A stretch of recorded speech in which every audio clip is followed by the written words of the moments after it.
અને હવે આગળ વાત કરીએ તો ચાંગોદરમાં ગેરકાયદેસર ફટાકડાનો જથ્થો ઝડપાયો. પોલીસના અંબિકા ટ્રેડ લિંકના 2 ગોડાઉનમાં દરોડા પાડવામાં આવ્યા હતા. ગોડાઉનમાંથી ₹39 કરોડ 57 લાખના ફટાકડા જપ્ત કરાયા.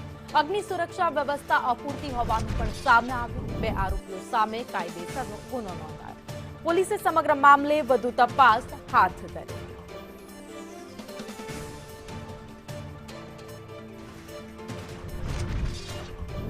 મોલ પાસેની જે ફેક્ટરી હતી ત્યાં બ્લાસ્ટ થયો હતો ને બ્લાસ્ટમાં 10 લોકોના મોત થઈ ચૂક્યા હતા, જ્યારે હજી પણ 4 લોકો ક્રિટિકલ હાલતમાં છે. જે બાદ હવે પોલીસે પણ વિવિધ સ્થળો ઉપર તપાસ શરૂ કરી હતી, જ્યારે હવે સાણંદ પાસે આવેલા ગ્રામ્ય વિસ્તારોમાં પણ વિશાળકાય ગોડાઉન છે તે 2 મળી આવ્યા છે અને ત્યાં પણ કરોડોનો મુદ્દામાલ પણ ઝડપી લેવામાં આવ્યો છે, જ્યાં તપાસ દરમિયાન પોલીસને મોટી સફળતા પણ મળી હતી. અધિકારી આપણી સાથે છે, એમની સાથે જ આપણે વાત કરીએ. સર, મુદ્દામાલ મોટી સંખ્યામાં છે, જો કદાચ બ્લાસ્ટ થાય તો મોટી હોનારત થઈ શકે, તે પહેલા પોલીસે સ્થળ પર પહોંચીને તપાસ હાથ ધરી. આપ પહોંચ્યા હતા, કયા પ્રકારનો ગુનો નોંધીને તપાસ હાથ ધરવામાં આવી છે? જી, ગઈ સાંજે અમારી ટીમ અને એસડીપીઓ શ્રી સાણંદ વિભાગની ટીમ પેટ્રોલિંગમાં હતી. અમને માહિતી મળી ગેરકાયદેસર ફટાકડા છે અહીંયા સંગ્રહ કરવામાં આવેલ છે અને પંચો રૂબરૂ ખાતરી તપાસ કરતા જણાયેલ કે આ પરવાના ધારક છે એમને પરવાનો રિન્યુઅલમાં મૂકેલ હતું, જે એનું કન્ફર્મેશન આવેલ નથી, એને મંજૂરી મળેલ નથી.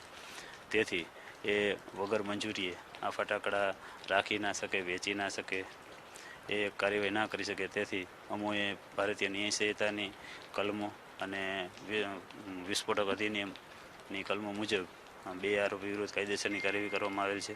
જી સર, અહીંયા જે ફાયર સેફટીના સાધનો પણ જે મૂકવામાં આવ્યા છે, પરંતુ દેખાડા પૂરતા છે અને એક્સપાયરી ડેટ અહીંયા ગયેલી છે, તો શું એ દિશામાં પણ આપણે તપાસ હવે હાથ ધરવામાં આવશે કે ફાયર સેફટીના માટલા દેખાડા જ છે ત્યારે?